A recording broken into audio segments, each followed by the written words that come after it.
आज मैं बताने जा रही हूँ कुछ एमएड के सिनॉप्सिस से रिलेटेड, डिजर्टेशन से रिलेटेड, जो काफ़ी लोगों के लिए बहुत हेल्पफुल होगा, क्योंकि मैं खुद बहुत परेशान हो गई थी सेकंड सेमेस्टर में, क्या करूँ कैसा करूँ। तो हाँ, आप जैसा देख रहे हैं, मेरा टॉपिक था माध्यमिक स्तर पर ऑनलाइन और पारंपरिक शिक्षण पद्धतियों की प्रभावशीलता, एक तुलनात्मक अध्ययन, कंपेयरिंग, एक तुलनात्मक अध्ययन ऑनलाइन और पारंपरिक शिक्षा, मतलब ऑनलाइन डिजिटल एजुकेशन और जो ऑफलाइन एजुकेशन है उसके बीच में। मैंने रविशंकर यूनिवर्सिटी रायपुर छत्तीसगढ़ से एमएड किया हुआ है। तो ये मेरी जो गाइड थी, मैम थी पूजा मैम, और मैंने प्रगति कॉलेज रायपुर से किया हुआ है, और रिसर्चर का नाम शोधकर्ता सरिता सिंह, ये मेरा नाम है। ठीक है, सेम पेज। चलिए बात करते हैं अपन इंडेक्स की कैसे प्रिपरेशन। फर्स्ट, किसी भी चीज़ को जब अपन लिखना स्टार्ट करते हैं तो उसका इंट्रो देते हैं, प्रस्तावना, समस्या का महत्व, सेकेंड पॉइंट, थर्ड पॉइंट, संबंधित साहित्य शोध का अध्ययन, शोध साहित्य का अध्ययन, समस्या का कथन, अध्ययन का उद्देश्य, अध्ययन की परिकल्पनाएं, अध्ययन का परिसीमन, समस्या का चर, प्रकार्यात्मक परिभाषा। अब हम बात करते हैं शोध प्रक्रिया की।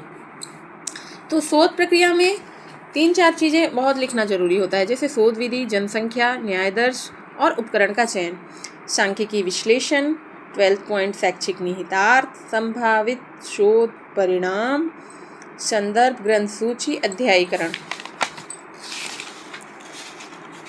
और जिनको प्रॉब्लम होगी इंग्लिश का तो फिर आप लोग बोलिएगा, तो मैं इंग्लिश में भी बता दूंगी क्या कैसा करना है। चलिए अब इंट्रोडक्शन की बात करते हैं। इंट्रोडक्शन में ये बताना है कि मतलब हम डिपेंडेंट है आज, मतलब पहले तो सिर्फ पारंपरिक मीन्स बुक से ही पढ़ते थे, लेकिन आज के डेट में ज़्यादातर डिजिटल एजुकेशन हो गया है। मतलब जो कुछ नहीं समझ में आ रहा है तो गूगल में इसको डिटेलिंग करना है, मतलब इन शॉर्ट बताना है कि हाँ ऐसा ऐसा है। फिर समस्या का महत्व, सेकेंड पॉइंट।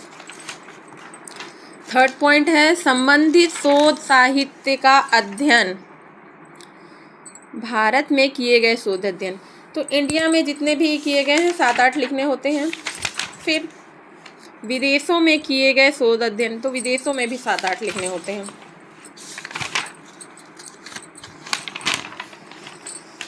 अब हम लोग बात करते हैं समस्या का कथन। माध्यमिक स्तर पर ऑनलाइन और पारंपरिक शिक्षण पद्धतियों की प्रभावशीलता, एक तुलनात्मक अध्ययन। समस्या मतलब इसमें सॉल्व क्या करना है कि माध्यमिक स्तर के जो बच्चे हैं वो डिजिटल एजुकेशन और ऑफलाइन एजुकेशन में मतलब क्या डिफरेंस, उनको कैसा महसूस होता है। अध्ययन का उद्देश्य, हमारा ये अध्ययन करने का उद्देश्य क्या है। ठीक, अध्ययन की परिकल्पना, हाइपोथेसिस, ये परिकल्पना 2 या 3 लिखने होते हैं। आप लोग देख लीजिए आराम से कैसे परिकल्पना बनाते हैं। ठीक है, नेक्स्ट, अध्ययन का परिसीमन, ये भी आपने कहाँ कहाँ मतलब उसके बारे में सर्च किया, कैसे अपने एरिया में किन किन स्कूलों को लिया, कितने स्टूडेंट को लिया, इतना डिटेल करना पड़ता है। समस्या का चर, इसमें क्या क्या चर हो सकते हैं। प्रकार्यात्मक परिभाषा, डिजिटल शिक्षा, पारंपरिक शिक्षा, और फिर इसका तुलनात्मक, मतलब कैसा हुआ, माध्यमिक स्तर पर क्या रहा। फिर शोध प्रक्रिया, इसमें मैंने बताया था स्टार्ट में ही, इंडेक्स में ही, शोध विधि, जनसंख्या, न्यायदर्श, उपकरण का चयन, सांख्यिकी विश्लेषण।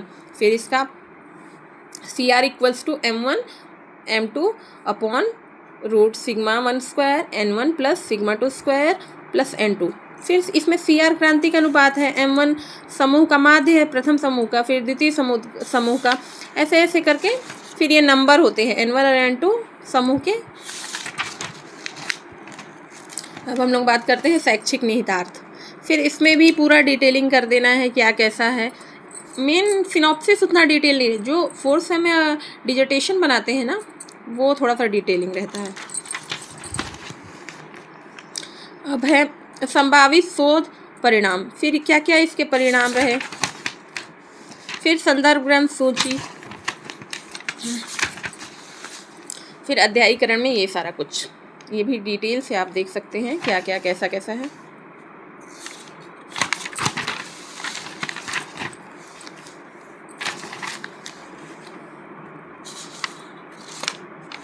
बस इतना ही है।